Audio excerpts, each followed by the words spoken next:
What's up, YouTube? Welcome back to the channel. If you're new here, I'm so glad to have you. My name's David J. Kelly, and today I'm gonna dive into a topic that a lot of people won't talk about when it comes to bodybuilding, but I'm gonna tell you exactly what I'm taking right now. It's 16 weeks out from my first show of the year, so let's dive on into it.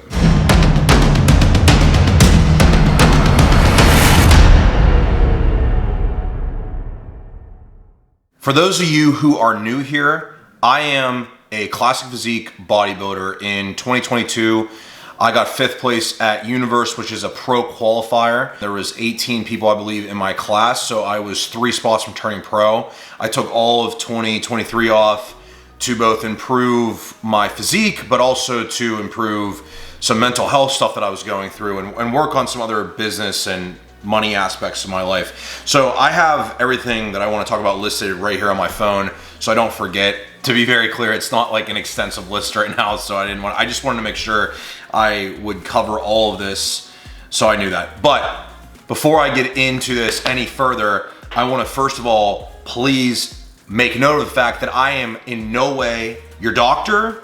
I'm not your coach. I'm not telling you what to do. This is for entertainment and educational purposes only. This is what I'm doing. You should not replicate this. You should not do this. Don't do this. Don't take any performance enhancing drugs. Don't do any of that. I'm just telling you what I'm doing so you can learn and be educated about this. As I said, I am 16 weeks out from competing at the first show of the year. So that show is anywhere from 10 days before my pro qualifier to a few months before my pro qualifier. And I can explain as prep goes on, like how you manage that and everything. But long story short, this is what I'm doing right now. I'm taking 375 milligrams of testosterone and nethate.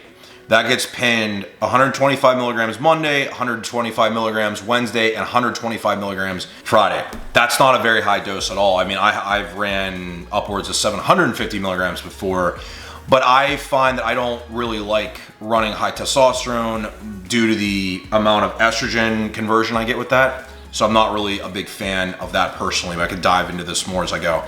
I'm taking 300 milligrams of Primabol and an ethate. Again, 100 milligrams Monday, Wednesday, and Friday. 300 milligrams of Mastron and ethate. 100 milligrams Monday, Wednesday, Friday. And then I'm doing 5 IUs of HGH. Well, it's a little bit more than that. I'm taking 1.75 IUs pre-fasted cardio, pre-workout, and with my last meal, which works out to 5.25 IUs of HGH. That is only on training days. Non-training days, I'm still doing the fasted shot before cardio, and that's it, okay? So that's the stack. Now, what's most important to pay attention here to is the total milligram amount that I'm on, okay? People get very cute with this stuff and they debate like, should you run your test higher than your primo, or your test higher than your tren, or your test higher than your deca, or your deca higher than your tren, whatever, okay?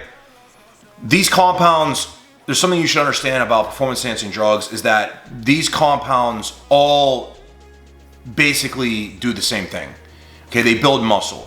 Now, where they vary is in their side effects and how they potentiate that muscle building. When you have something like, testosterone, it aromatizes, which means basically the testosterone input goes and latches onto this enzyme in your body called aromatase, and then that aromatase converts into estrogen, okay? And there's a lot of different paths that estrogen go down. There's a lot of different estrogens in your body, but what happens is that you can be somebody that is a very high converter of testosterone, which is what I am. So I convert testosterone at a high rate to estrogen. What you can do to kind of blunt that is to take an aromatase inhibitor.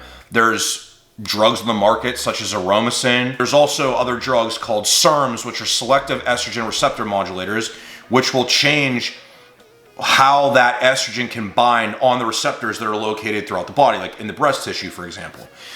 But then there's other performance enhancing drugs that were created after testosterone to basically try to mimic what testosterone is doing, but in a way that doesn't have as many other side effects. So then you have the whole family tree of DHT derivative hormones. DHT is a metabolite. It's a hormone that is converted from testosterone. Dihydrotestosterone is what it's called, right? So Primobolan and Mastron are derivatives of DHT. So they're under that family tree. Those hormones I typically tolerate very well from a side effect standpoint. In fact, most people do. The things you're gonna run into with Masteron and Primobolan are basically two things. Your lipids could get skewed. You're gonna probably run into that at some point if you run the doses high enough. On these doses, my lipids don't get skewed hardly at all, which is why I'm running them at such a minimal amount right now, because this prep can be long. So it makes sense to keep those doses really low, make sure that your health is staying intact, and then make sure that that runway for that prep is long. Because what a lot of people will do is they'll start a cycle like this and they'll just blast stuff out of the sky when they start, and then by 8 weeks out, when they're adding in the harsh compounds like Tren and Winstrol and all these different things, their health's already trash. And what do you think is going to happen to your body? Your body's not going to respond very well. Not to mention you're causing a lot of harm to yourself. So the way that I approach these things is to be extremely risk to reward focused. There is always going to be inherently risk involved with taking performance enhancing drugs. There's risk involved with drinking coffee if you drink too much. There's risk involved with drinking alcohol. There's risk involved with nearly everything you do. The key is to mitigate that risk so that you are getting the reward you want for the least amount of risk that you must endure to do what you want to do. For me, where I am right now, these doses work really well. I do need some estrogen management at this dose of testosterone, to be honest with you. My dose of testosterone was higher, it was 450 milligrams. I bumped it down because I was having way too many estrogen side effects. I was not using any estrogen management. I have to kind of ride out some AIs right now just to bring that estrogen down. But once I do get that in a good spot, I probably will ditch those. Masteron and Primobolan also do have some ability to lower the estrogen in your body. For every person, it's going to be different. So it really depends on, you know, how you respond to these things. All of this is very, very individualized, right? Some people can handle a lot of testosterone with no estrogen blockers or aromatase inhibitors, and some people can't. So it's really important to figure your body out, and that's why I always tell people that if you are going to get involved with taking any kind of performance enhancing drugs, that you, number one, should have a coach who is very knowledgeable and very experienced guiding you. I have extensive, experience with this myself over the last 5 to 6 years, but I also have extensive experience coaching other people and seeing where those hiccups can come. Plus I have certifications through things like J3 University to know how to manage the issues that arise, for the health parameters. I've been around a lot of people in the medical field for very long. I've been reading blood work for 7 or 8 years. So having the experience of being able to do that and working with somebody is essential so you don't get hurt, okay? Plain and simple. There's a lot of people that get hurt doing this because they don't know what they're doing. So that's the first thing.